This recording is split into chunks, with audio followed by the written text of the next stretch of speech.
Na word to word meaning. Evam, thus, pravrittasya, one who is engaged in sada, always, bhutanam, of the living beings, shreyasi, in the ultimate good, vija, or twice born, sarvatmakena api, by all means, yada, when, na, not, atushyat, become satisfied, prudayam, mind, tata, at that. Translation and the purport by His Divine Grace A.C. Bhaktivedanta Swami Srila Prabhupada. Translation. O twice born Brahmanas, still his mind was not satisfied, although he engaged himself in working for the total welfare of all people. Purport. Sri Vyasadeva was not satisfied with himself, although he had prepared literatures of Vedic value for all around welfare of the general mass of people. It was expected that he would be satisfied by all such activities, but ultimately he was not satisfied. Om Ajnanatimirandhasya Hare Krishna. Welcome to all the devotees to today's Srimad Bhagavatam class. Today we are reading from Srimad Bhagavatam, Canto 1, Chapter 4, chapter entitled as The Appearance of Sri Narada, text number 26. So, during the last 3 to 4 months, we were reading from first canto of Srimad Bhagavatam. So, this first canto, wherein the discussion began between Suda Goswami and the sages of Naimisharanya. So, the sages of Naimisharanya, as we read from Srimad Bhagavatam 10th canto, they wanted to perform 1,000-year sacrifice for the welfare of living entities in general and also for themselves. So they requested Romarshal Suta as their speaker. He was speaking, but by the will of the destiny, Lord Balramji came. Eventually, all the events that are mentioned in the canto happened. Romarshal Suta left his body abruptly, and the sages requested Lord Balramji that we just blessed him that he should be long lived and should continue to speak various Puranas that he had learned from his spiritual master Srila Vyasadeva. So please do something so that our performance of the sacrifice should continue on. Then Lord Balramji blessed the son of Romarshal Suta, who is known as Ugrashrava Suta, to be the replacement of his father. So he will be enabled with all the same knowledge that his father had, and he was sent to the ashram of Vyasadeva, and he studied under various disciples of Vyasadeva and also Vyasadeva himself, and he also participated in the great assembly that took place on the bank of Ganges, Ganga, wherein Srila Sukadeva Goswami was narrating elaborately Srimad Bhagavatam to Parikshit Maharaj over 7 days. Having heard that, he happened to come to Naimisharanya. So all the sages understanding that somehow or other, the son of Romarshal Suta has returned. So now let us request him and inquire from him about some of the important aspects of life. So they requested Suta Goswami to sit on the Vyasasana, and then they made so many inquiries. The inquiries are mainly concerned about what is the ultimate goal for human life in general. For which Suta Goswami wanted to say that I'll speak to you whatever I have learned in the ashram. So may you extract according to your level of understanding the goal which you want to pursue. But the sages said that no. Whether it is ourselves or the people in general in Kali Yuga, they are not so intelligent, they are not so fortunate, they are not so long lived, they are not so dedicated to extract the essence of all the Vedic literature.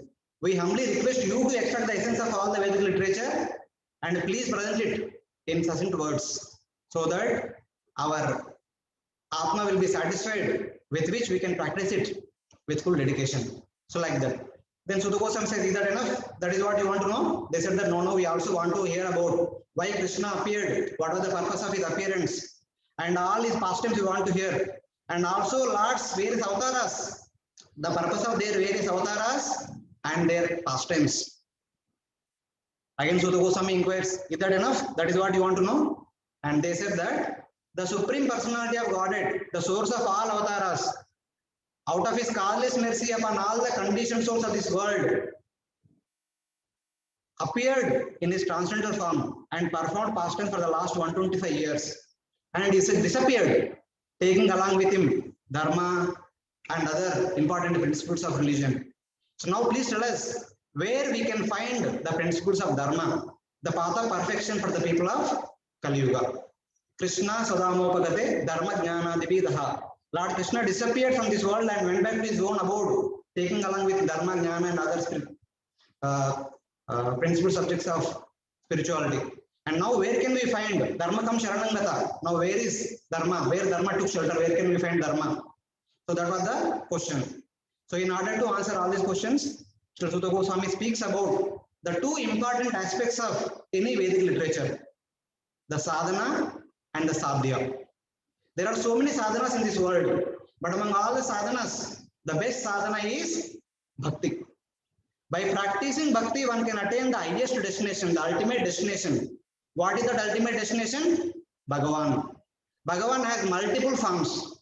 Not that everyone has to worship only one Bhagavan. According to one's inclination, one can worship any form of the Bhagavan. So, who are all the different forms of Bhagavan? A brief description of all the different types of Bhagavans are mentioned in the 3rd chapter. The process to get shelter at the lotus feet of that form of Bhagavan is explained in the 2nd chapter. That is the process of bhakti.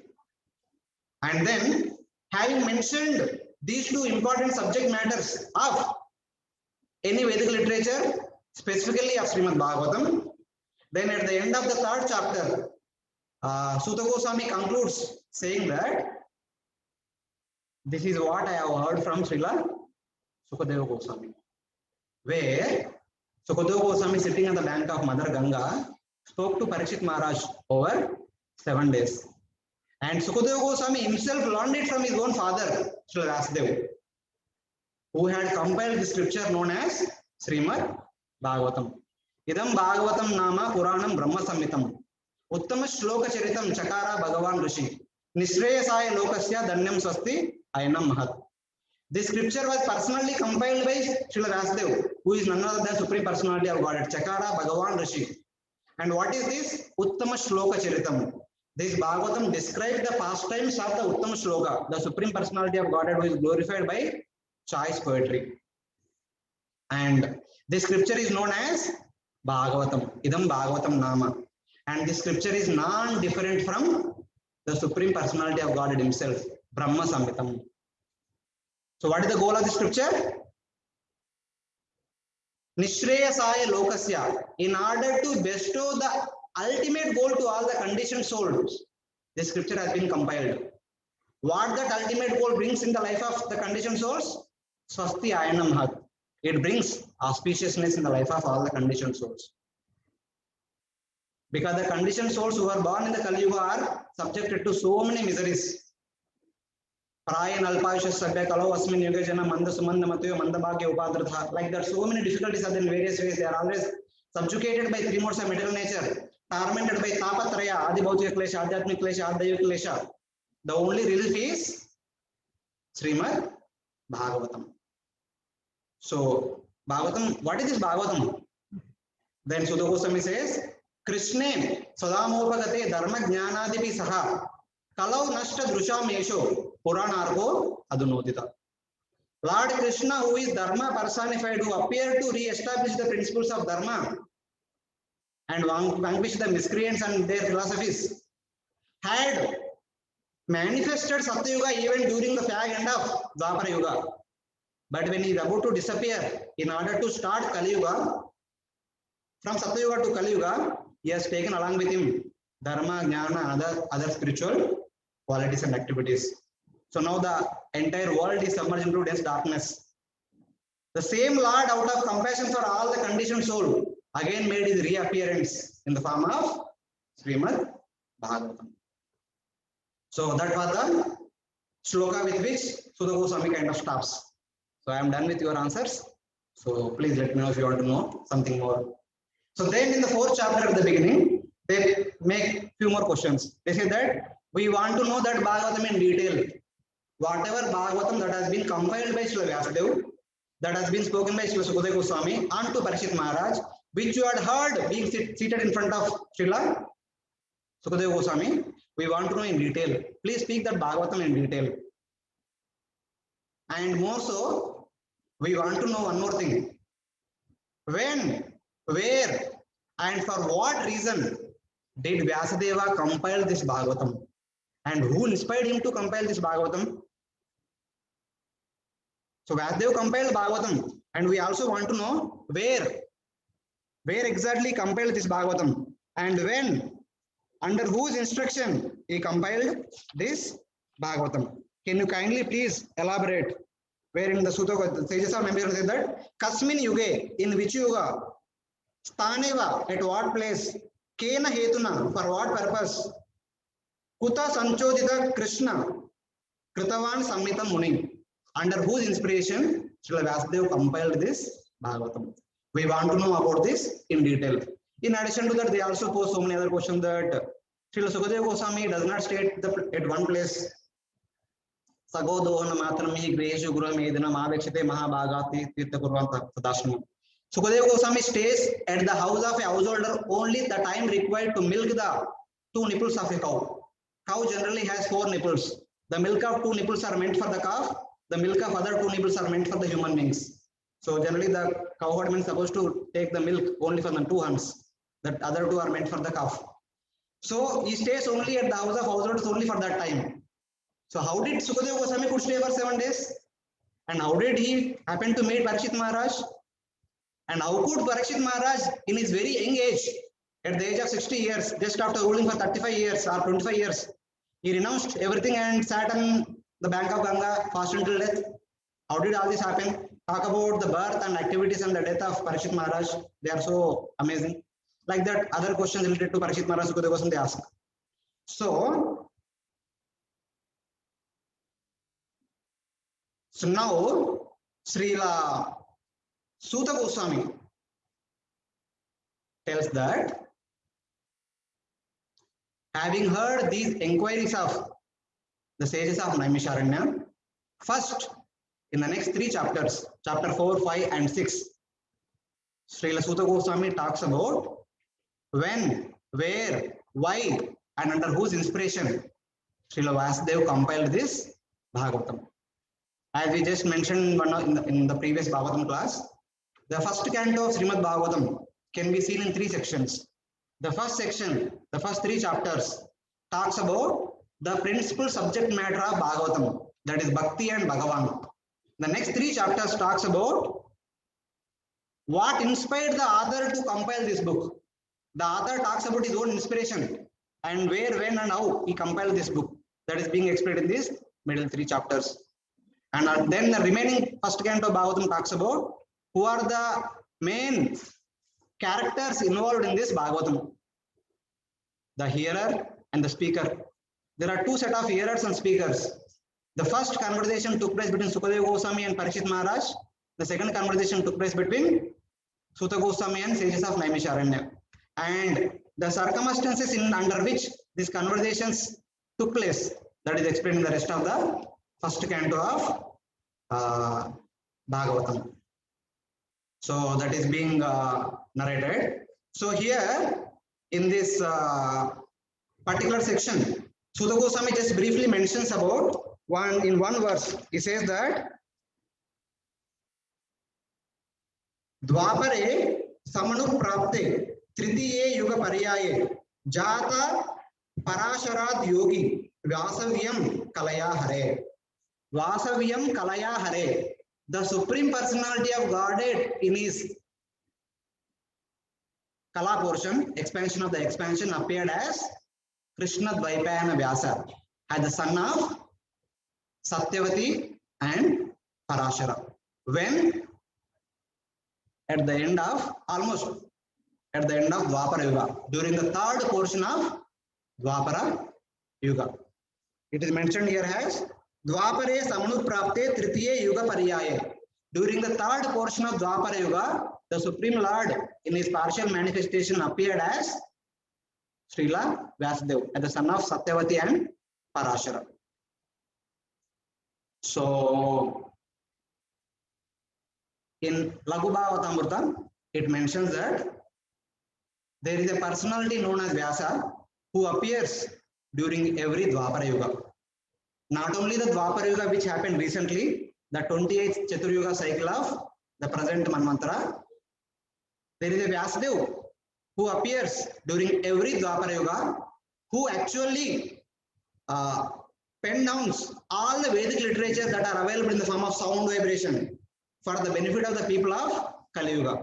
In other 3 ages, if they remember the Vedic literature, they will remember for the, if they hear the Vedic literature, they can remember for the entire life. But the people of Kali Yuga do not have that much memory. So for their benefit, the Supreme Lord either appears personally or empowers someone to become Vyasa and pen down all the Vedic literatures that are heard through sound vibration and remembered for the entire life in the form of books. So that if we forget, we can refer to the books back once again, so that we can be in touch with Vedic literature.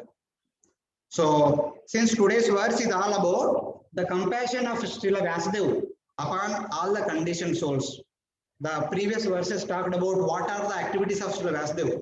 So this we will discuss at the end of our today's discussion. Now today, whatever time we have, we will discuss on the principle of Vyasa. What is this principle of Vyasa? So in Vishnu Purana, it talks about who are all the different personalities have appeared as Vyasa in the previous 27 Chaturyuga cycles of Vaivasvata Manvantara. Currently, we are in the 51st year of Lord Brahma. The first month, the first day, which is known as Shvetavaraha Kalpa, is going on.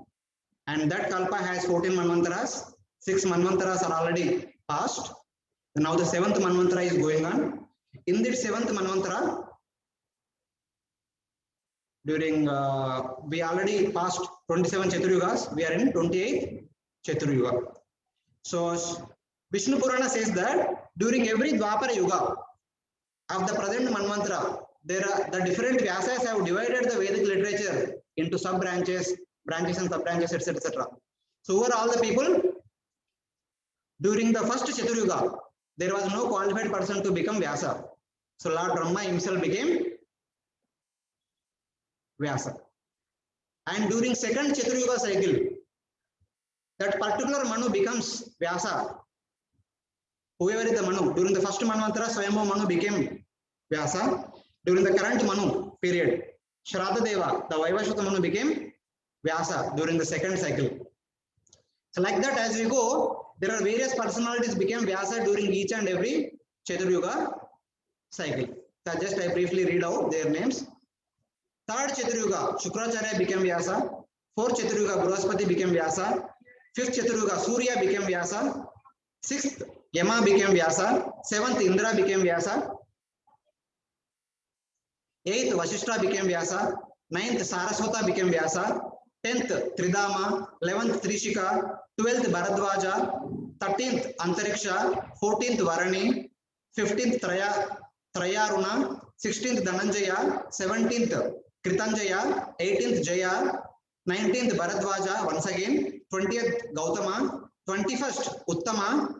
22nd, Rajashrava. 23rd, Somasus Mapama or Trinabindu. 24th, Valmiki became Vyasa. 25th, Shakti, the son of Vasishtha. 26th, Parashara, the father of Srila Vyasadeva. 27th, Jarat Karu. 28th, Krishna Dvaipayana Vyasa. The 29th Vyasa, the personality who will be going to become Vyasa during the next Dwapara Yuga will be Ashwatthama, the son of Drona and the grandson of Bharadwaja. So this is how it is mentioned. This is not only mentioned in Vishnu Purana, it is also mentioned in other Puranas. Also, the same thing is mentioned. So, just few connections we'll just try to see. From the end of Chakshusha Manvantara, that was 6th Manvantara, almost Bali Maharaj overtook the throne of Indra. For 6 Chaturyugas, Bali Maharaj is only ruling as Indra. So the Devatas took shelter of Lord Vamana. So Lord Vishnu appearing as Lord Vamana. Of course, Devatas took shelter of Lord Vishnu, and also Aditi performed severe austerities to please Lord Vishnu so that their sons get their position back. So Lord Vamana appeared and took the 3 planetary systems and gave it to Indra. So now Indra is in position. He has to restart the governance. So that time there was no one qualified to become Vyasa. So Indra himself became Vyasa during the 7th Chaturyuga cycle. And like that, if you go, the Supreme Personality of Godhead appeared in the form of Lord Rama during 24th Chaturyuga cycle, during Treta Yuga of the 24th Chaturyuga cycle. That was the time Valmiki was also personally present.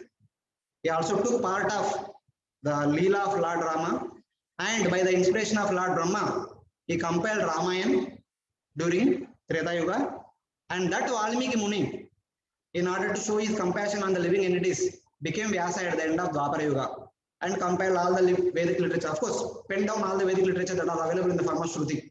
So that was mentioned here. So Valmiki became Vyasa during the 24th cycle. So later on, Shakti, the son of Vyasa, son of Vasishtha, and Parashara, son of Shakti, and Jaratkaru. Jaratkaru plays an important role in Mahabharata. If we happen to read Adi Parva of Mahabharata, we come to know about Jaratkaru, the role of Jaratkaru. He plays very important role, bringing about the appearance of Mahabharata. And then 28th, Krishna Dvaipayana Vyasa becomes Vyasa.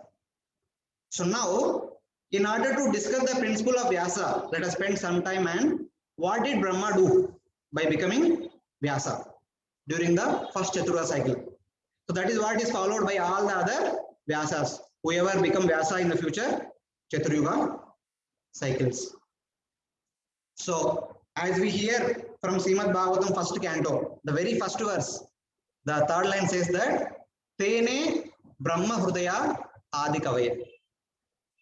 The understanding of all the Vedic literature has been imparted onto Brahma by the Supreme Personality of Godhead within the core of his heart. Tene Brahma Hrudaya Adikavaya. So how did that happen?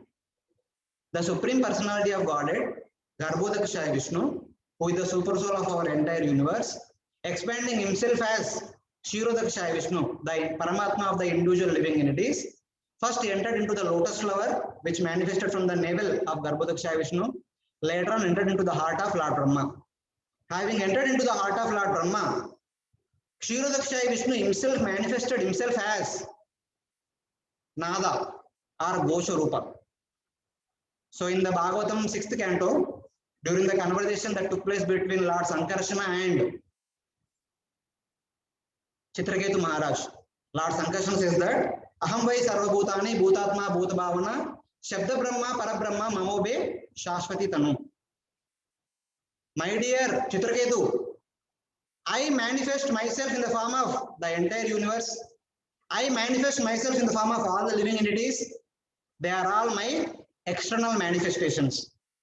But I personally manifest and remain eternally in that particular form in 2 ways. One is Shabda Brahma, other one is Parabrahma. Shabda Brahma indicates all the Vedic literature, which is non-different from the Supreme Personality of God itself. And Parabrahma indicates Brahman, Paramatma and Bhagavan. According to the desire of the practitioner, the Supreme Lord manifests for some, especially for Jnanis as Brahman, for Yogis as Paramatma, for devotees as Bhagavan. And these 2 aspects of mine are my Shashvata Tanu, my eternal forms. So the Vedic literatures are non-different from the Supreme Personality of Godhead. So that Vedic literature initially appears in the form of Nada. It is also called as Ghosha Rupa. And then that Nada, having entered into the heart of Lord Brahma, immediately generates the Pranava Nada, known as Omkara. Omkara appears in the Mooladhara Chakra of Lord Brahma, which is known as Prana. The Nada expands and appears in the form of Omkara in the Mooladhara Chakra of Lord Brahma. which takes the form of prana. And then this prana is the first state of sound vibration, which is known as para. Eventually, this prana, this para sound vibration transforms itself into Pashyanti, which appears in the mind of Lord Brahma, which is located in the Manipuraka chakra. So then, this further transforms and appears in the form of sound vibration known as Madhyama, which is located in Ahanata chakra of Lord Brahma, which is called as intelligence, which manifests its activities through intelligence. And then finally, these three forms of sound vibration, para, Pashyanti and Madhyama, are very, very, very subtle. Para is transcendental, Pashyanti and Madhyama is somewhere in between transcendental and material. And then eventually, the audible sound which we can perceive through our senses, it manifests in the form of Vaikari through the senses of Lord Brahma in the Vishuddhi chakra of Lord Brahma. So like that, the original sound vibration, the original Vedic literature which are non-different from the Supreme Lord, having entered into the heart of Lord Brahma, manifests in the Muladhara chakra as Para, and Manipura chakra as Pashyanti, Ahana chakra as Madhyama, and Vishuddhi chakra as Vaikari, which is known as the audible sound vibrations. How does this audible sound vibration will manifest in practical reality? That Vaikari sound vibration, which is known as audible, eventually manifests itself in the form of Swara. Swara means vowels. Then manifests in the form of Sparsha, consonants, and also manifests in the form of semi-vowels and sibilants, Shesha, Saha, Yara, Lava, etc. The Omkara itself, which is very highly transcendental, eventually transforms as Pashyanti, Madhyama, and Vaikari, that transforms in the form of all the alphabets. The sound vibrations with their different rhythms have been manifested. Then by combining these letters, the individual alphabets, the words formed. First, 4 words formed. Bhur, Bhuva, Swaha, individually 3 words, and the combination of the words Bhur, Bhuva, Swaha. These 4 words appeared first. And then by the combination of these letters, alphabets, in the form of sentences, not sentences, words, and then sentences, there appeared the 4 Vedas, Rigveda, Yajurveda, Samaveda, and Atharva Veda. Then there appeared the 4 different types of Shastras, which are known as Puranas, Nyaya Shastras, Mimamsas, and Dharma Shastras. In order to understand the Vedas, in order for us to help us understand the Vedas, 6 Vedangas appeared. The 6 Vedangas are known as Shiksha, Kalpa, Vyakarana, Nirukta, Jyotisha, and Chandas. Shiksha means pronunciation, how to pronounce different alphabets and different words and different sentences. That appeared. And Vyakarana, grammar appeared, how to compose sentences, that appeared. And Nirukta, etymology, that appeared. And then Chandas, meter, how to compose verses, how to compose prose and poetry, they all appeared. All these appeared in order to compile literature, in order to read and understand Vedic literature. They assist us. And is that enough? Understanding is enough? No, we need to perform activities. What is being told in the Vedic literature, we need to perform them also. In order to help us how to perform the activities mentioned in the Vedas, where to perform and when to perform, the final 2 Vedangas talk about that. The one is Kalpa, the rules for various rituals, how to perform various Vedic rituals that are mentioned in Kalpa. And when to perform, where to perform, that is explained in the Jyotisha. The 6 Vedangas are brought about in order to help us how to understand the Vedas and how to execute the activities of the Vedas. And okay, this can be done by the people who are qualified for the Vedas and who are interested. But what about for common people? How do they sustain in this world? For their welfare, there are 4 Vedas, 4 Upavedas appeared. Ayurveda, Dhanurveda, Gandharva Veda, and Sthapatyam or Arthashastra. These are vocational courses that are required for the people in general to live in this world.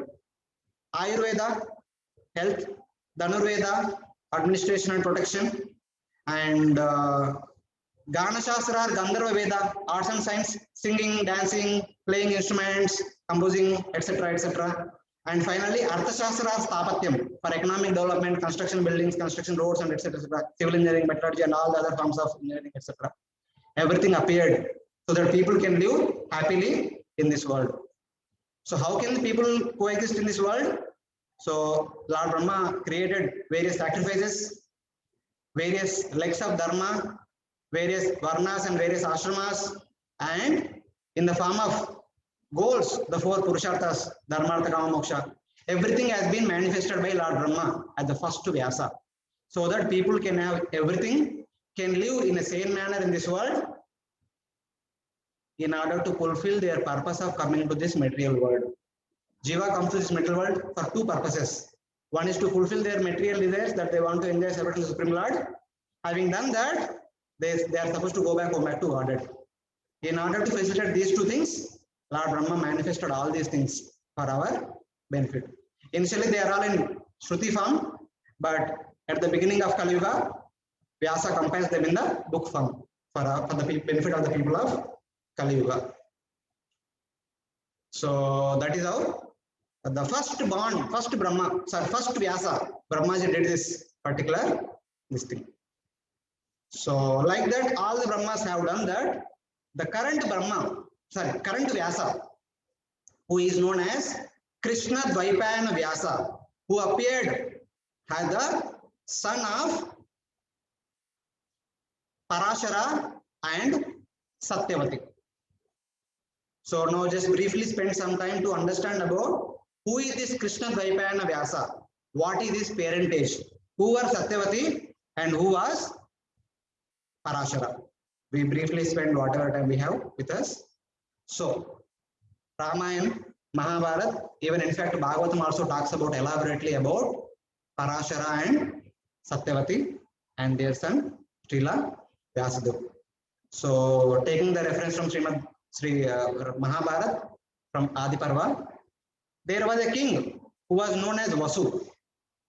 He was a very pious king.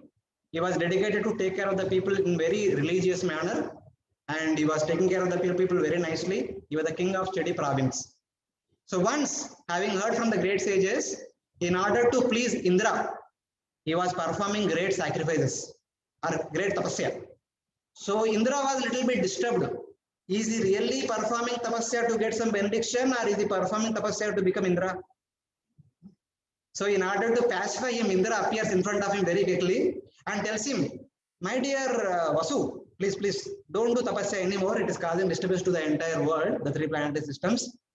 I will give you so many benedictions. Please stop here. I will give you a prosperous kingdom, Chedi kingdom.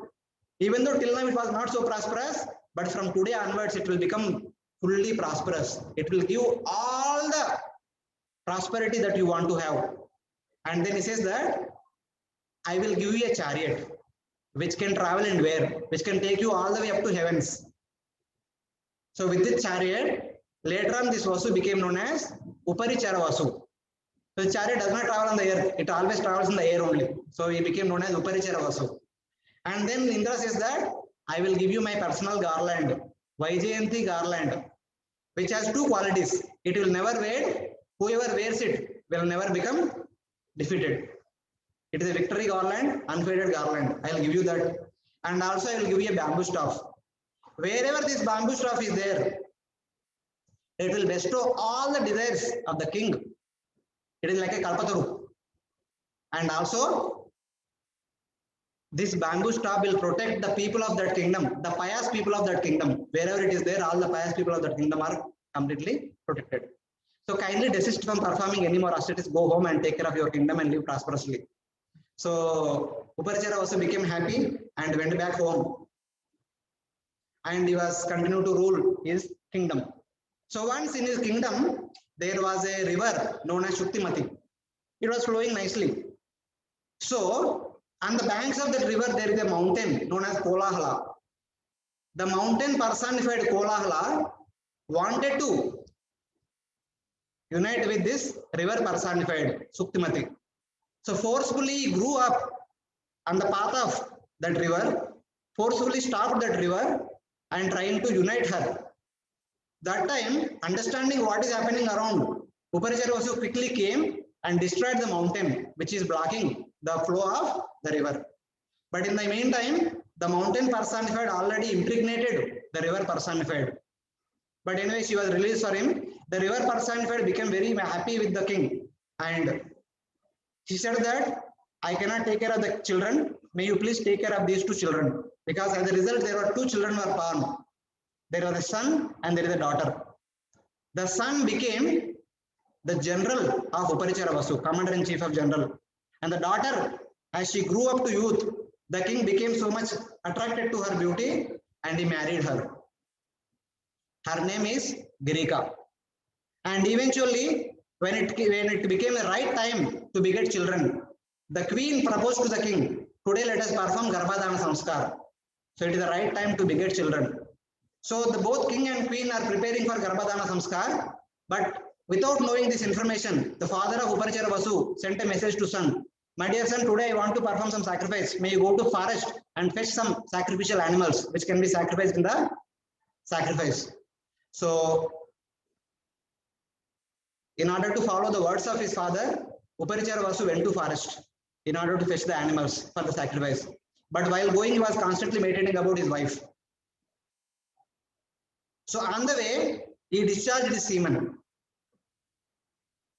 Understanding that this semen contained the seed, so he immediately invited a hawk and requested that hawk, may you please take this semen and give to my wife. This seed should not go in vain, should not go waste. So that hawk was taking that semen which was kept in a leaf bag, a pamphlet made by the leaf, and the hawk was carrying it. On the way, when it is traveling on the above the aerial ways of Yamuna river, another hawk which is more powerful saw this hawk, thought that this hawk is carrying some meat, a piece of meat. So in order to get that meat, there was a fight between both the hawks.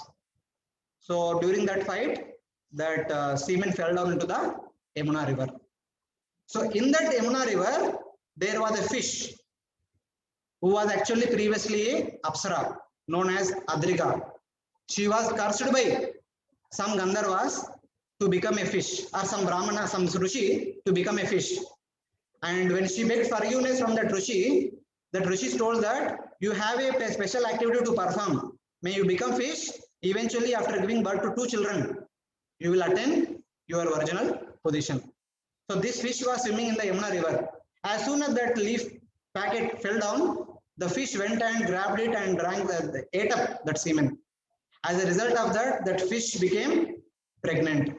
In due course of time, there was a fisherman, Dasharaja, collected that fish, caught that fish, brought it to king's place, or king's kitchen or whatever it is. So he cut into pieces. When he cut into pieces in order to cook, there appeared two children from the abdomen of the fish, one male and one female. The fisherman immediately informed the king. The king understood what had happened. These two children are actually my two children. So he accepted the boy, who became known as Matsya Raja, the Virata king, Matsya Raja, who played important role in Mahabharata later on. And the daughter known as Matsya Gandhi, because she was actually emitting the fishy odor, which goes to 8 miles. The king understood that she has a special role to play in the mission of the Supreme Lord. Let she stay with the fisherman. So he told, my dear fisherman, may you take care of this girl. I will take care of the boy. The boy became his son. The girl became the daughter of the fisherman. Eventually, the fisherman has two duties to perform, collecting the fish, the fishes, and also taking the people across the Yamuna river. The daughter was kind of assisting the father and continuing like that. So one fine day, Parashara came there and met with Satyavati. Her name is Satyavati, and through them Vyasdev appeared. But that we will understand later. So this is the history of Satyavati, who was known as Matsya Gandhi, who was previously an Apsara, appeared by the curse of a Rishi in order to play her role in the pastime of Supreme Lord. So on the other hand, the mind-born son of Lord Brahma, known as Vashishta, who was one of the Manasa Putras of Lord Brahma, he once treated very nicely Vishwamitra with the help of a Kamadhenu cow. Understanding that this Kamadhenu cow previously was not Vishwamitra, he was Gadisuta, he was a king. So he wanted to have that cow for himself. So there was a fight between both Vishwamitra and Vashishta. Vashishta initially told, my dear cow, you please go along with the king, what I can do. The cow says that if you desire so, I can create so much army which can defeat Vishwamitra. Then Vashishta says, okay. The cow creates so much army which destroyed the army of Gadisuta. So Gadisuta thought that the power of Brahmanas is more powerful than the power of Kshatriyas. So let me become Brahmana. So he goes and performs various austerities in order to become Brahmana. So while doing so, having become Brahmana, having gained powers, the enmity between Vishwamitra and Vashishta kind of continued for long. So Vashishta had 101 sons. The eldest was Shakti, and he had 100 younger brothers. Shakti was a very powerful personality, a great personality. He also became Vyasa for the 25th cycle of Chaturyuga. And one day, Shakti was traveling in the forest. On the other side, Saudasa, who is the descendant of Ikshvaku, the Surya Vamsha king, he traveled on world conquest and he became king of the entire province. He became so proud. He was coming home. On the way, he happened to see Shakti. And he told Shakti, give me way, get away from the path. I want to go ahead. And Shakti told that, as a general custom, I am a Brahmana, you are a Kshatriya. You are supposed to take side when I pass through, then you can go ahead. So then he said that I am the monarch, you should get away from my path. So being a Brahmana, being a gentle person, he moved little aside. While going ahead, Saudasa used the whip with which he hit on the body of Shakti. The whip which is used to hit the horses, to control the horses, with which the same he hit on the Shakti. The Shakti became a little bit annoyed and angry out of concern. Are you behaving like a Rakshasa? What is this? Is it a good behavior? Like that, he just uttered few words. So then he went. So this entire event was witnessed by Vishwamitra from far distant. Then Vishwamitra immediately created a Rakshasa. Please go and possess this king. The Rakshasa possessed King Saudasa. When he is about to enter his kingdom, his inner palaces, Vishwamitra created another Brahmana and sent him, go and beg for alms from this king. So when that Brahmana went to him, the king, he said that, today I am very hungry, I want to eat food, which also contains meat. The food containing meat. So the king said that, no problem, you wait here, I'll go home and prepare the food and send it back. The king went home, but he forgot. After going home, after seeing his wife and all the people in the palace, he forgot about the Brahmana. But after sleeping, he suddenly remembered, a Brahmana is waiting for me, that I need to send food. So immediately went to his kitchen, summoned his kitchen people, prepare food with meat and give it to the Brahmana. The cook said, there is no meat available in the kitchen. So then there is no animal meat available in the kitchen. The king said, he is already possessed by Rakshasa. He said that, take human flesh and feed the Brahmana. The cook immediately go to the jail where the criminals are executed, somebody who are already executed. He takes away some meat from the dead person and cooks and gives the Brahmana. The Brahmana understood. This food contains human meat, which is not fit for eating. So, my dear king, you are acting like a Rakshasa. You are telling me to eat human meat? Only Rakshasas eat human meat. May you become Rakshasa. He curses. And that personality becomes Rakshasa. He previously was just possessed, but now he became completely Rakshasa.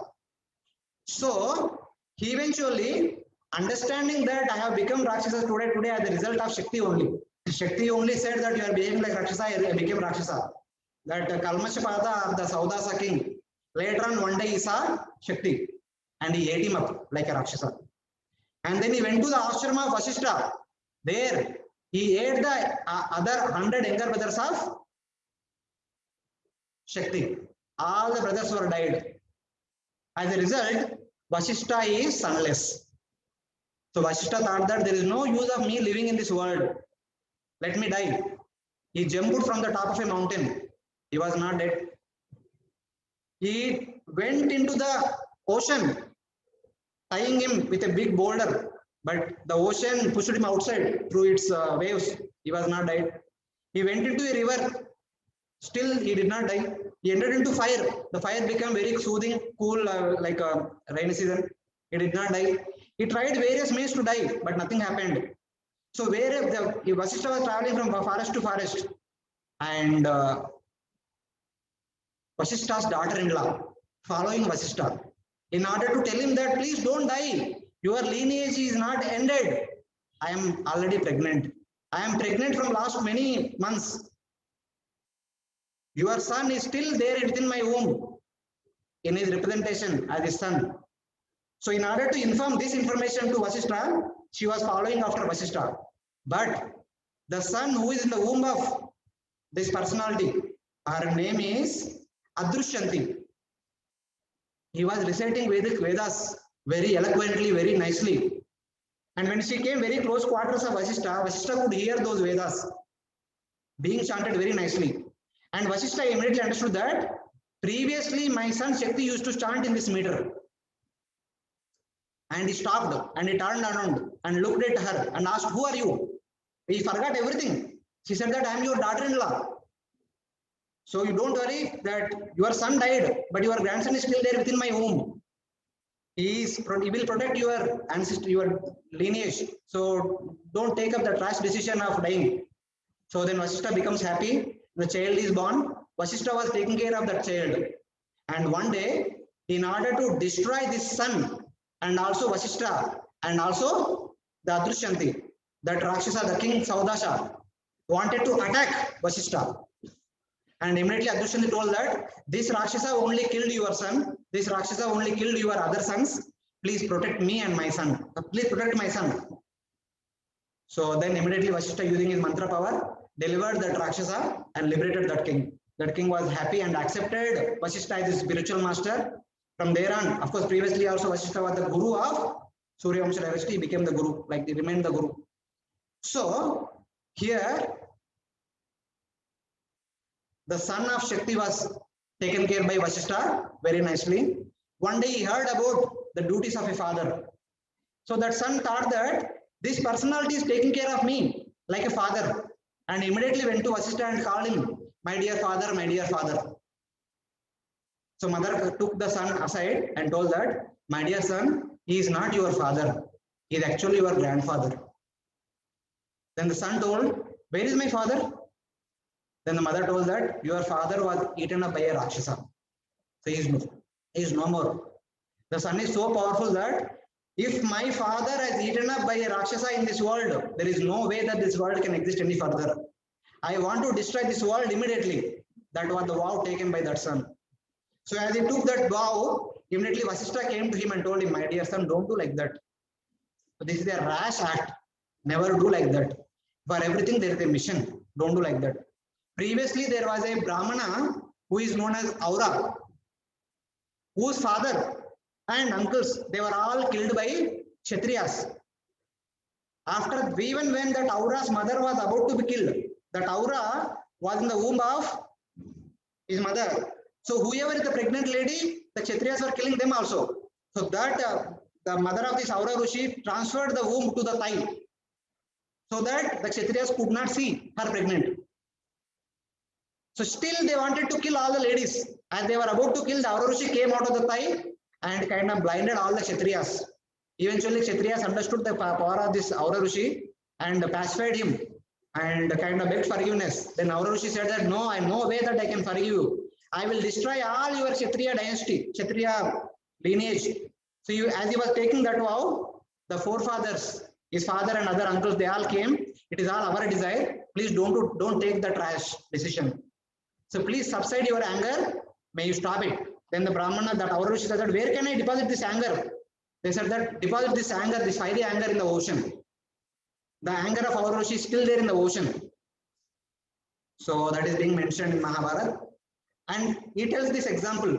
So Aura Rishi kind of pacified. So may you be pacified. Don't destroy this world. So Parashara became pacified, but he was not happy. If not the entire world, let me kill the impious Rakshasas. He performed a yajna in order to kill the Rakshasas. The Rakshasas are entering one after the other, one after the other. So all the co-brothers of Vasishtha, understanding that something inorganic is happening, the Pulaha, Krutu, Pulasya, they all came to Parashara and they told, my dear boy, please don't do this. As per the destiny, some of the Rakshasas have already entered into the fire. Please stop.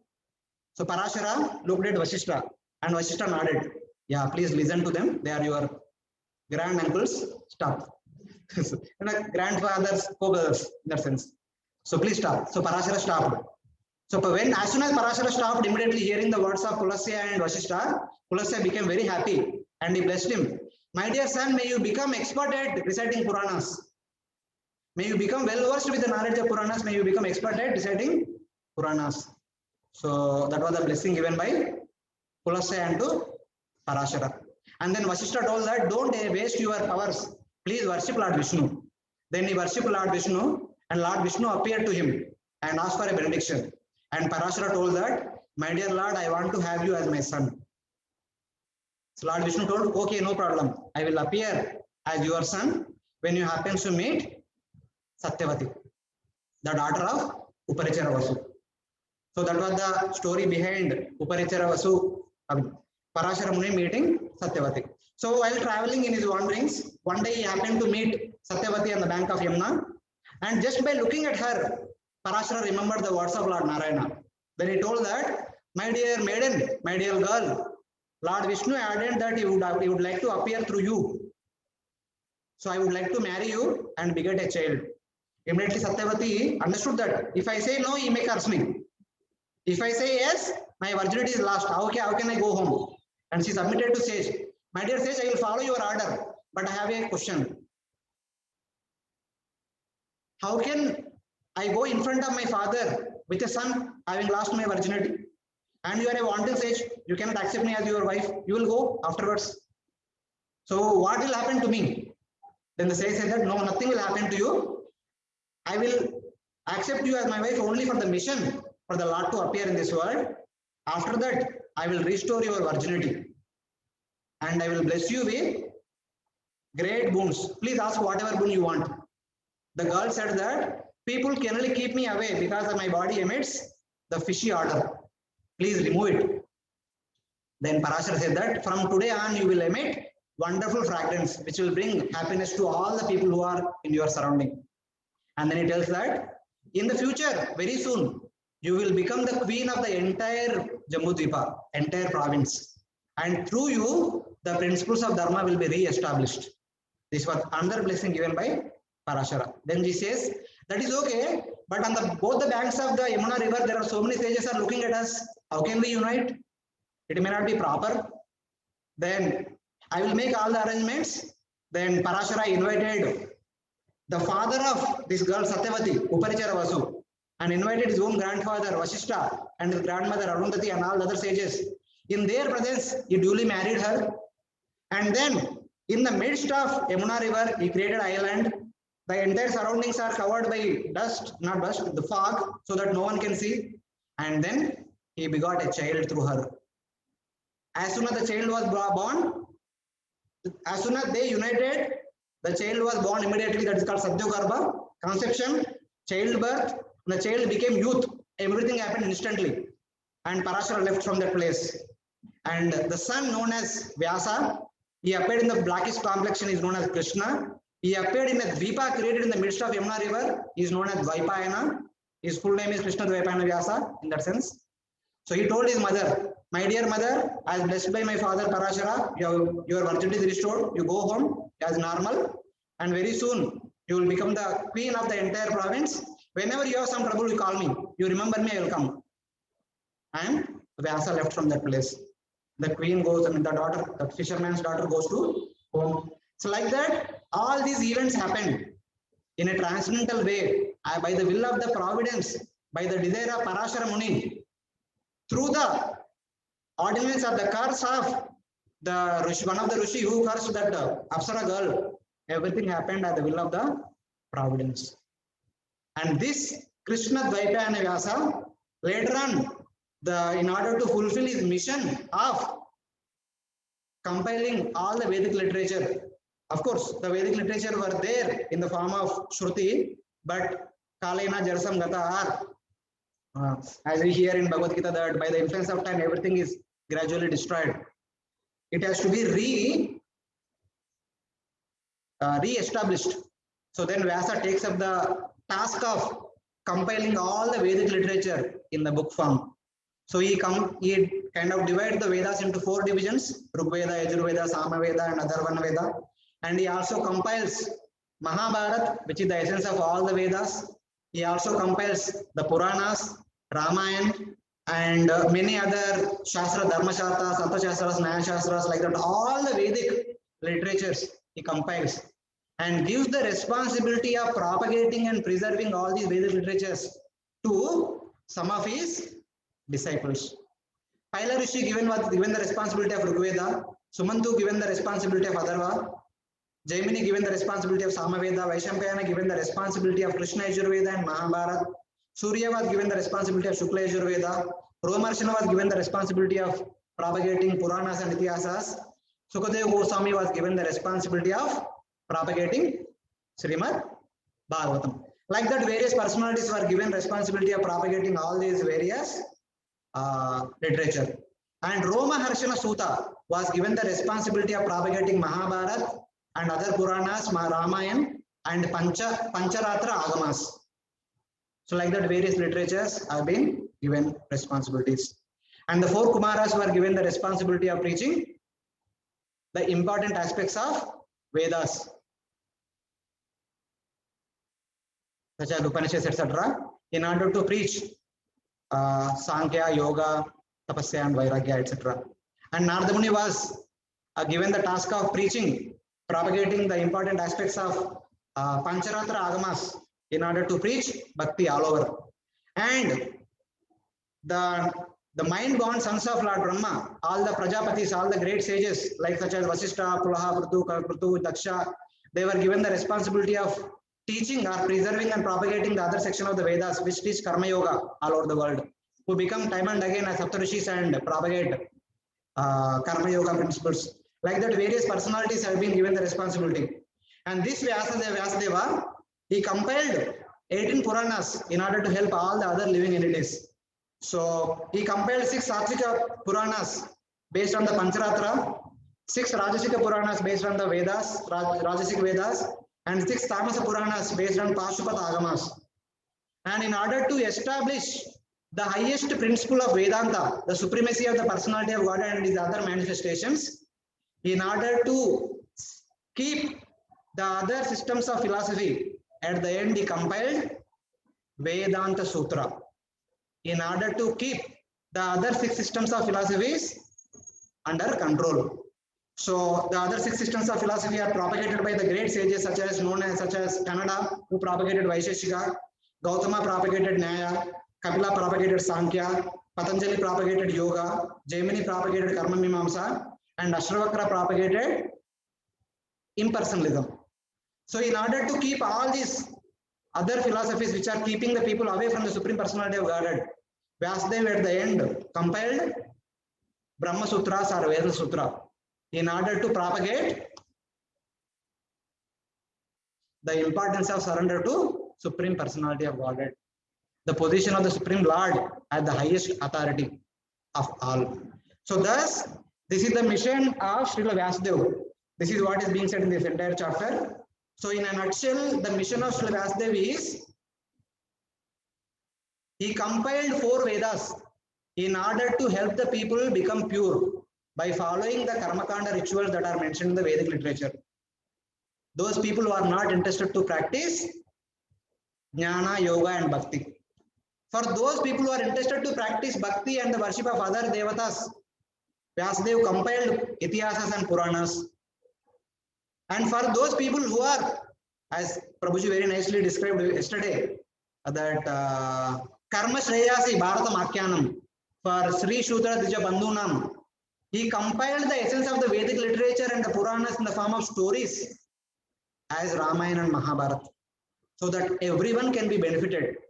And exclusively for those people who are the Dvija, the twice born and intellectuals, for their benefit, Vyasadeva compiled Vedanta Sutra so that they can practice jnana and yoga and attain perfection. Like that, Vyasadeva manifested all the Vedic literature in various forms for the benefit of different category of people. Some of them are intelligent, some of them are interested in yoga, jnana, karma, bhakti. For everyone, he made all the arrangement. So he performed this task very wonderfully. But again, by the will of the providence, he was not happy. Na tushyet hrudayam tata. In spite of doing all these things, he was not happy. So why he was not happy, how he became happy, the subject matter of the future verses, the future speakers will be discussing the rest of the Bhagavatam.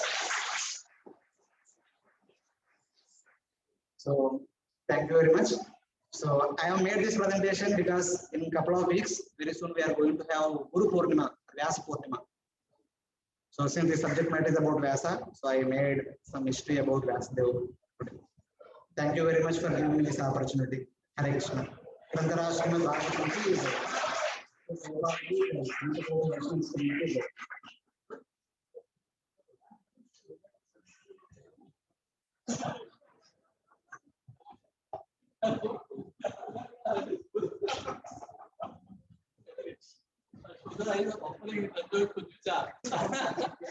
I just repeated There's so much that you forgot to say on now.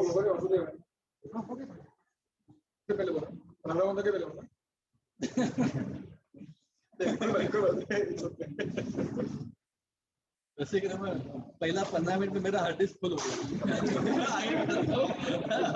Memory full